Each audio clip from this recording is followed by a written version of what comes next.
Well, Simon, welcome to the show. Hey, good to be with you. You recently won an award, and not one of the many awards that you've won, but it talked about the award was inspired and black was in its title. What do those two words mean to you? Well, for me, inspiration simply means to breathe life into, and then to be a Black man in the greatest country in the world is something that I am grateful. I've been to 49 countries around the world, and whenever I come back to America, despite its opportunities and that are not always positive, I'm forever grateful just to be in this country and inspire people. Well, you remind me of a man that has since passed away. His name is Dr. Miles Monroe. Hmm. And Dr. Miles Monroe has really been, even being gone, he's poured a lot into my life and into my walk. And Dr. Monroe talked about the difference between knowledge, comprehension, and wisdom. And as I listen to you and I've learned from you, there's such wisdom that comes through you. How have you developed that wisdom? What are the things that you've done to then go help inspire audiences and others around the world? Well, one of my mentors, a guy named Dr. Mark Sharana, 22 years ago, said to me, come over to my house, open up the trunk of your car, and load up as many books as you can. And at that time, he had 4,000 books in his library. And to date, he's 66 and he's read 18,000 books. He said to me, leaders are readers and readers are leaders. That started my journey some 22 years ago. So what I discovered is the well that you drink from is the well that you think from, and eventually it's the well that you become. So I've been connected to some amazing wells, and one of those wells was Dr. Miles Monroe. He was my mentor, someone that spoke into my life, and I am a better man because of having been in relationship with him. Wow, I didn't even know that. That's amazing. Yeah. Isn't it amazing? I mean, as an Yeah, as an outsider that doesn't know you all that well, you yeah, reminded me of him. I didn't even know that there was a connection there. for sure. Just hearing you speak and talk to audiences, I feel like that could be Dr. Monroe up there. Um, uh, but no, you talked about that word inspire, and people know you as speaking all over the world. And right now, certainly, not being able to be on stages like you once were, and talking to audiences at least live has been impacted. How have you handled that pivot or change in your own walk? Well, I have to say, first of all, it's been a tough adjustment because when you are wired to do something that you love and then it's all of a sudden taken away from you, it's kind of like, what? What just happened? The sky has fallen, right? But it's also the time to learn what many are calling adaptive resilience. And one of the top five skills that LinkedIn has identified for the workforce of the future, number one being collaboration, number two being creativity, number three being emotional intelligence, number four being persuasion, but number five, adaptability. So I have had to learn how to adapt, stop crying over spilled milk, pick myself up by the bootstraps and say, okay, welcome to Zoom. And once I start complaining, then all of a sudden the creative juices kick back in. And I said, this is a great opportunity. This is not a problem. So yeah, it's a bit of adjustment though. I hear you. So many leaders that are listening are working remotely as well.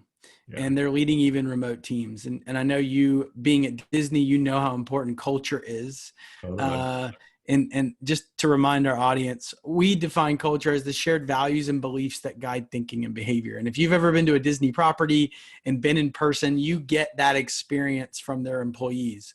Yes. Now that you've been around a lot of companies and learned from a lot of companies, Simon, and I'm sure you believe culture is important. How can leaders do that remotely through Zoom, through remote work? How can they foster that culture through remote work? Well, leaders have to realize that connectedness is the new currency. And what I mean by that, the ability to reach out early and often to check in with your team, not just via Zoom, but old school, pick up the phone and call them. Obviously we can use FaceTime and Skype and various things. So number one, check in early and often. Number two, telling people what they are doing right.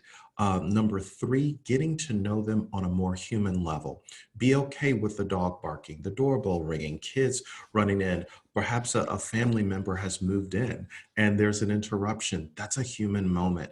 Lean into those human moments because it lets people know that they don't have to have the perfect environment in this remote working world, but they do have to have a real environment and let them see you in your real environment. I think the fourth thing that's very interesting is to pull the team together and say, you know what do we celebrate this week? What are we most grateful for? Because many people perhaps have been laid off, furloughed, contracts have been canceled. They've had to literally redo their forecasts for upcoming quarters, and to just give people psychological safety to say we are going to get through this together is critically important. Probably the last and fifth thing to think about is just empathy and authenticity. Empathy is, you know what? I've walked a mile in your shoes. Authenticity, I don't know what the future holds, but we are in this together. And I think that's where you really discover faith at a whole nother level. That idea of faith at a whole nother level, where does that, why it doesn't jump out to me Sure. immediately that Sure. that would create faith at a whole nother level? Explain what you mean by that. Yeah. So one of my friends called me, he's a former hedge fund guy. And he said, Simon, the real money is not made at the top of the mountain. The money is made in the valley. It's made in the dip, right? So it's in the dip in the valley where your faith has to kick in to say, wait a minute, I can take everything that we've learned. I can leverage all of the relationships we have. We can find creative, innovative ways to create that breakthrough and get back to the top, and not where we used to be, but what McKinsey Consulting is called the next normal. So faith at a whole nother level is to look in the opposite direction of where you've been to say, what wants to emerge? What wants to happen? And so if we were to take it to the scriptures, right? So all of a sudden, Elijah walks into this woman's house and says, what do you have in your house? And she says, I have nothing except a jar of oil. He was inviting her to look the other way. Don't look at the debts that you owe. Look at what you have in your hand. So all of a sudden her faith at a whole nother level kicks in because she's like, wait a minute, what do I have? So I think the gift of COVID-19, if I can say that, I realize many people have lost loved ones, have been impacted, but the gift of it, it has invited us to zig when everybody is zagging and to say, wait a minute, what do I have? That's faith at a whole nother level. Preach. Go ahead. You there's so many people right now just hearing your voice and they're like, man, they got excited. Okay. They just got lifted up a little bit thinking about their life and looking at it in a new lens. You've obviously made a living doing that on stages all across the world. But so many people get that opportunity in small places each and every single day, not on this podcast or not on that stage. How would you encourage our audience to try to do that for other people? Yeah, I think everyone can pick one person that they can pour into. Pick up the phone, call a person, let them know that you're thinking about them, you appreciate them. Send them a text, send a video message. Literally, that message, you reaching out, extending yourself to them is like a message in the bottle to the soul. I think everyone can do something. I'm a little old school, so I'm encouraging people to write a handwritten note, put a personal stamp on it, and mail that to that person. I can promise you they will hold on to that note because it becomes like a carrier pigeon on a cold night when you need to know that somebody sees me, somebody lets me know that I matter. And the reason, John, this is so important right now, everyone is using the languaging of social distancing. And I don't agree with that languaging. We should say physical distancing because we are social creatures by nature. So to have somebody reach out to us, a person who may be isolated, sheltered in place, quarantined, who's like, you know what? I'm not used to this world. And unfortunately, one of the greatest challenges that is going to come out of this is mental health. PTSD, people who are just like mentally jacked up because they've had to shelter for the last 120 days. So to have somebody reach out to them to say, you're not forgotten, you still matter, is like breathing life. And that's something that you can do with your neighbor next door, or perhaps a family member that is across the world, just reaching out to them to let them know that they are still important. Love it. Love it. You've been obviously really intentional during this season and obviously throughout your whole life, just hearing you today about having good people around you. And I've Yes. heard you say before, whoever has your ear has your life. Yes. How important is that in this season right now, particularly? Wow, it's so important because it does one or two things. First of all, when we talk about resilience, resilience is I can't be strong by myself.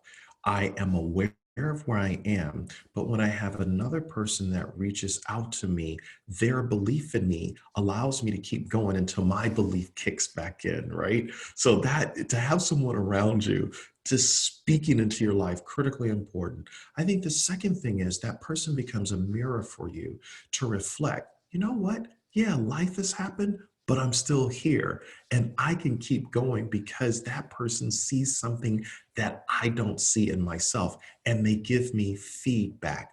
One of the things that people need right now is feedback about what have I learned? How have I grown? And where am I going?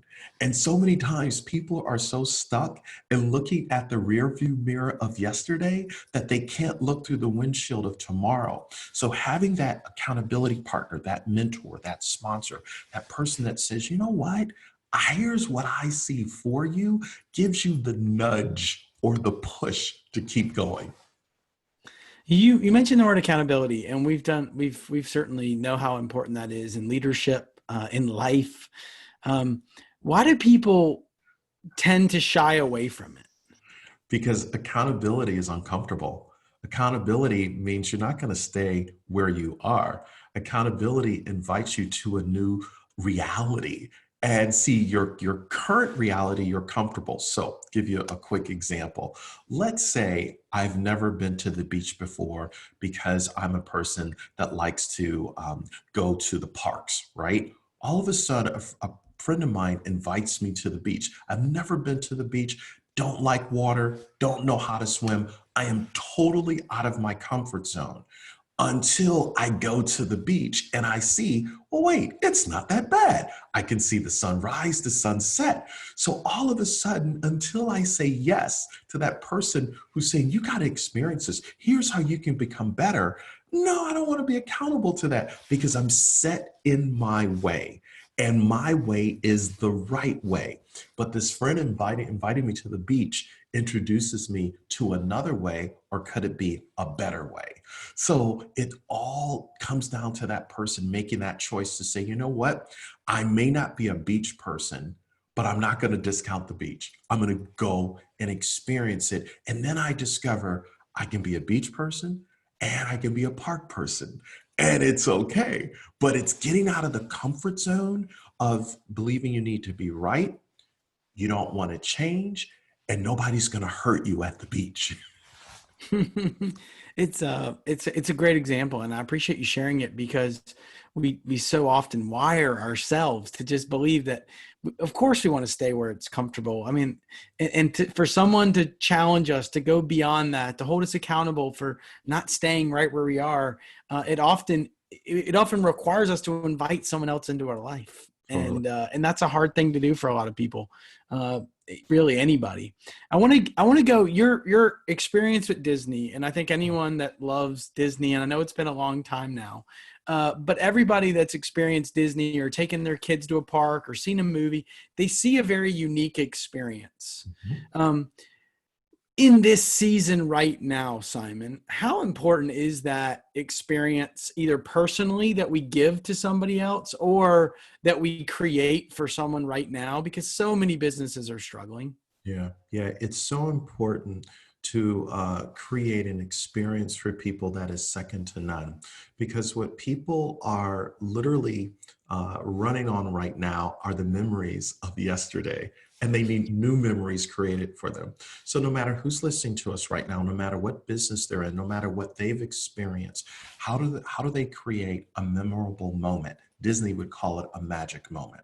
And that memorable moment is that little something extra that people can't get anywhere else. So it's when you go to Chick-fil-A and they ask you what your name is. And then at the end of that 1 minute transaction, they say, "Thank you, my pleasure." You're like, what? That's that little something extra.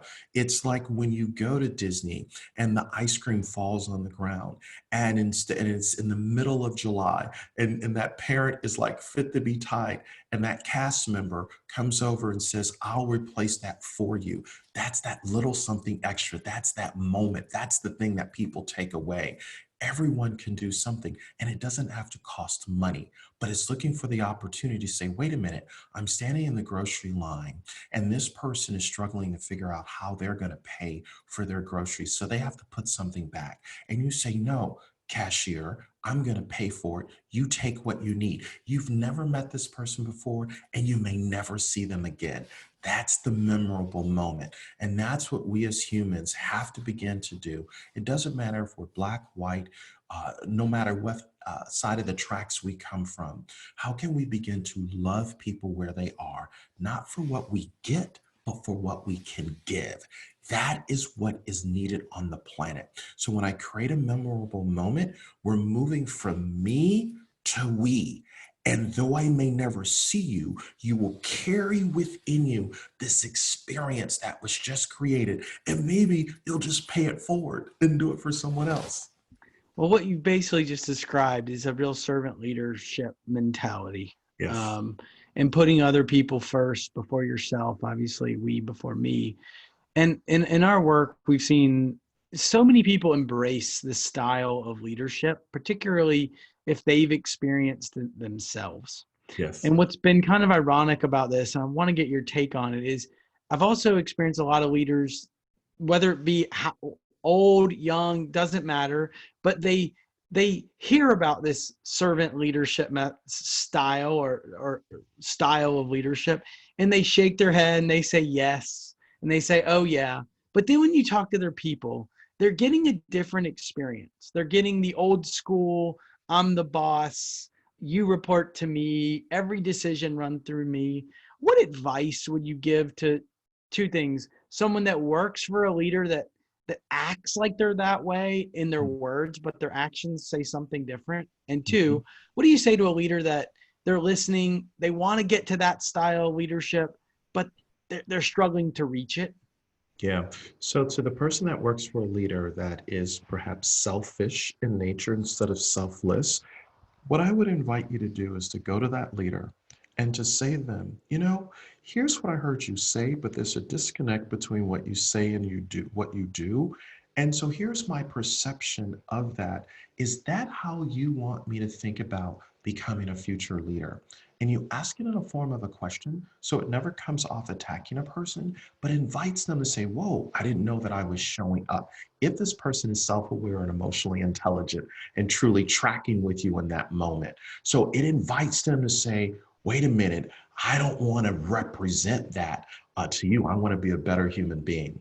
And then for those leaders who say, you know what, how do I begin to start and move in this direction? I really think it comes down to creating a to-be list instead of a to-do list. And the to-be list is, I want to connect today instead of communicate. I want to listen and truly have be an authentic listener instead of having selective hearing. I want to be that person today. That's the start. The second thing is to go to your peer leaders and say, when you hear me talk, what are some areas of opportunity that I can grow in? What do you see? Give me some real-time data, some feedback, because I don't know myself by myself. And your peer leaders, if they're not blowing smoke up your leg, they're going to tell you, here is something to work on. And then guess what? Go and do that. But if they give you a list of things, don't try to do everything overnight. So you know what? I need to work on allowing people to finish their sentence before I jump in. I need to invite people to put the agenda together instead of me always putting the agenda together. I need to say to my direct reports, guess what? You're going to lead the team meeting this week, and I'm going to give you feedback at the end on how you did. It's finding all of those ways to do something for others that takes the spotlight off of you. I'll give you a quick example. So over the last few years, I've had a lot of people come to me and say, oh my God, I want to be a speaker. I want to be an author. I'm like, okay, great, great, great. And I said, here's the deal. Being on the stage, like, that's like really cool, right? But that's not it. Who are you off the stage? Because who you are off the stage is who you are on the stage. If you are not congruent in who you are, your message is not going to become believable. Here's the last thing. So I've gone through a divorce after being married, for 25 years. Everybody's seen the video, right? And what I realized, my greatest failure, John, is that I was so focused on trying to climb the ladder, thank you, Dr. Stephen Covey, of perceived corporate success, only to discover my ladder was against the wrong wall. So it wasn't about becoming a great speaker or author or coach. It was about becoming a better dad. And when, after the divorce, I realized my number one job is to be a better dad first, congruent, whole, then a leader. And so what I say to all these people that come to me and they say, I want to be a speaker or I want to be a better leader, I said, you got to start at home. Who are you at home? Because if home is jacked up, work is going to be jacked up. But when you get home right and decide, I'm gonna manage my behaviors, my habits, and how I love on those who are closest to me. Then when I come into the workplace, obviously remotely now, I can show up fully whole and say, guess what?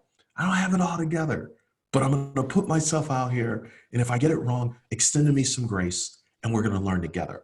People want to see that level of vulnerability, and then you become more believable because now you're not just phoning it in or you read a book by bestseller and you're leading by bestseller of the month. You're saying, I'm going to show up because this is who I am. Love it. If we hadn't talked about any hard subjects, we're about to, which is awesome. Which I just love doing, and I feel like you're going to be open to it. You talked about your marriage and the success that you had. I'm going through two things in my life, and maybe other people can relate to it as well. And so I want to cover two topics. One is success, and one is forgiveness. And I want to cover forgiveness first.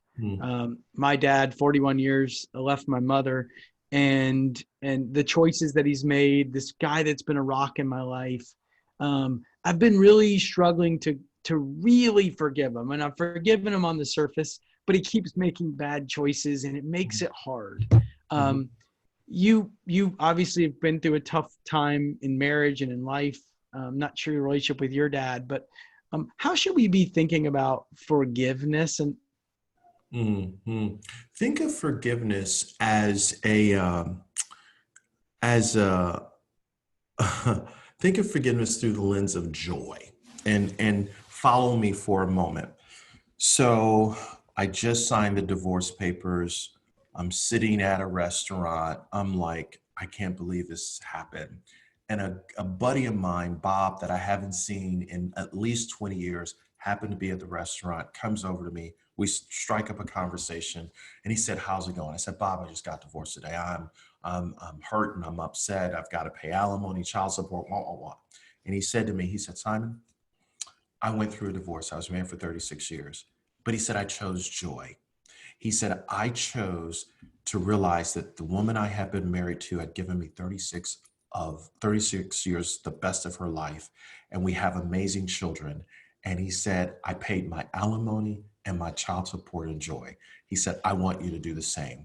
And John, when he said it, it was like, what? It was like the weight lifted off of my shoulders. So from that day forward, I started doing everything through the lens of joy. So now what does that have to do with forgiveness? So when we don't forgive, to harbor unforgiveness is like an anchor at the bottom of an ocean, and it's an ocean liner, and it keeps that ship in place not to move because I am just absolutely mortified, ticked off, upset. But if that ocean liner is gonna move, you gotta hoist the anchor and you gotta move into the future. And what I'm saying to you and everyone who's ever harbored forgiveness, look at your dad through the lens of, you know what? He made a choice. I didn't make the choice for him, and I have no heaven or hell to put him in. I'm going to talk to him and I'm going to connect with him through the lens of joy. You know what? You have enabled me to become the man that I am today. And though I do not agree with your choices, I'm man enough to make some other choices to love my 8-year-old, my 5-year-old, my wife, and to love you where you are. I will not condemn you. I don't have to agree with you. And I don't even have to force myself to like you, but I can love you for who you are and love you for what you can become. And if you approach him that way, then God does everything else, because the anchor, you control the anchor of forgiveness. It doesn't control you. Well, I appreciate that. It's really wise stuff. And the honesty, transparency was really important to me. So thank you. The second thing I want to kind of close with today is success. You know, that sitting at that diner and having to sign those papers and pay alimony and things, enjoy. Go take me back, Simon, right? Yeah. The success starts, the book comes out, the Yeah. speaking comes out. What can we do as men or women to ensure that as the success happens, that we're kind of the blessings that God gives us and all this stuff, how can we ensure that we keep the priority not just on our kids when we realize that we didn't, but also on the marriages, the commitments that we've made before those blessings actually came? What can we do to keep those things? If you had to go back, what would you do differently to ensure that you put your marriage first as well? So what I would do is I would put significant before success. Significance says that the woman that I have married is so important to me and such a priority. Everything else comes second. Everything else comes last, because this is the most important relationship that is significant to my growth. A man cannot know himself by himself, so he has to honor the significance of connection, conversation, listening, serving, helping. What do you need me to do? And just being emotionally available, that's significant. That's the first thing I would say. Second thing I would say, and Dr. Monroe said this, because like you, I'm binging on his teaching right now through YouTube. He says, stop chasing success, because success becomes elusive. We all want success, but he says when you study really, really successful people who have stood the test of time, success chased them. They didn't chase it. So what I'm recognizing when I choose to be significant, I become present to the moment. Yes, I create a strategy and a vision for the future, but I'm so present to the moment to say, what is the highest and best use of my time right now? What makes me significant right now, right? And I think the third thing is having that accountability team, personal board of directors who holds our feet to the fire and says, how are you doing as it relates to your spouse? No, not that you hit your quarterly revenue target. Yes, that's important. How are you doing with your spouse, your children, the things that are important, the things that are significant? And when you begin to look at it that way, you're like, wait a minute, the success may come or go, but significance is everlasting. And I appreciate, I mean, it's just good stuff. I know we got wiser today because you were here, Simon. And where can people find out more about you, your work, the things that you have working on now? Maybe talk about those things real quickly. Yeah, just go to simontbailey.com. Everything is there, and follow us on social media at simontbailey.com.